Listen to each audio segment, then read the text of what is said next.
Being biracial was not easy, and to this day, I associate with.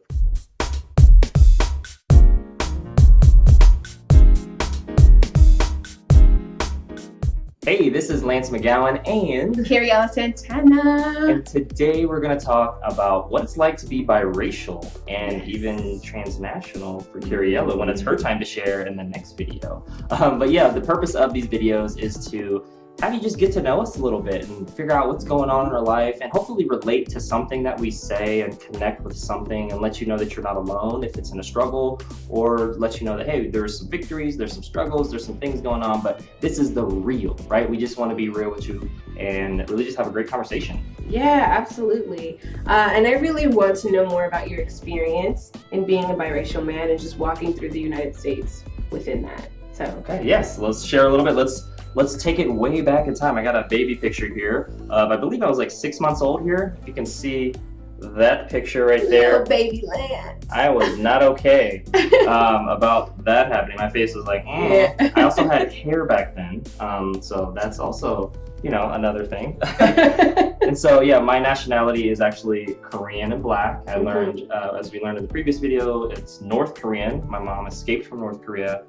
No relation to Kim Jong-il or Un or any of those. Any of the Kims. Yeah, any of the Kims.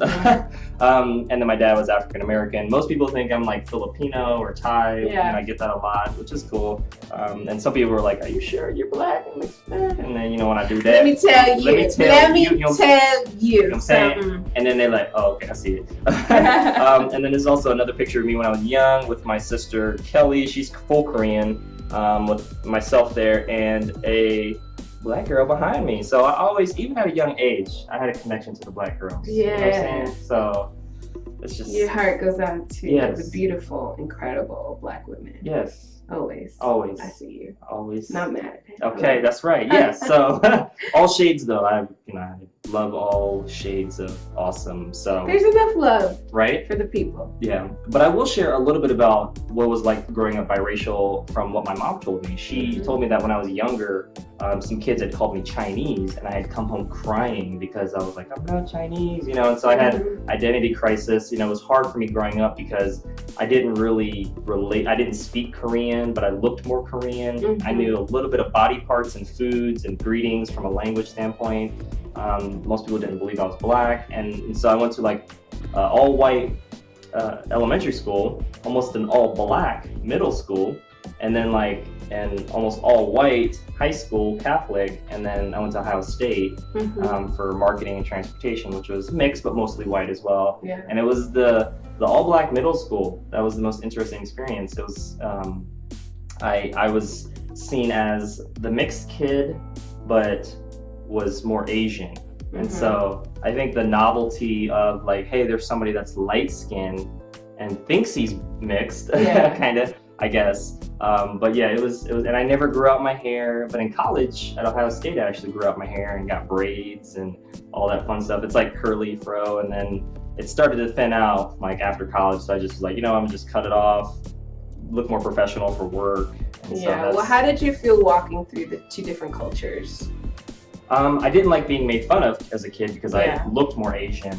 And then the Black side was maybe more associated with, I think a lot of times I was ashamed of both parents. Like when my mom would pick me up from school, I was like, I don't really relate to her, or I do. It just depends. Like I really wanted my dad to pick me up from the Black school to show that, hey, I am mixed with Black, right? Because there's no real way. And so they didn't have Ancestry.com back then, where they'd be like, hey, you're 49% Black or something, and then there were times where I was ashamed of my mom, and when she picked me up at certain places because I just already looked Asian, so it was like a very affirmation, like, okay, well, you said you have a Black dad, so where's he at? And I was like, well, he passed away. Okay, I'm sorry about that. So it created conversation, but I would say being biracial was not easy, and to this day I associate with kind of both sides, but I don't know, it's definitely made me look at my identity and who I am in a different way. I know at the end of the day, for me, it's important to find my identity in Christ and my relationship with God. And what I look like in my bloodline percent is a part of that. But I think for me, it's trying to keep the bigger picture in mind as well. Oh, absolutely.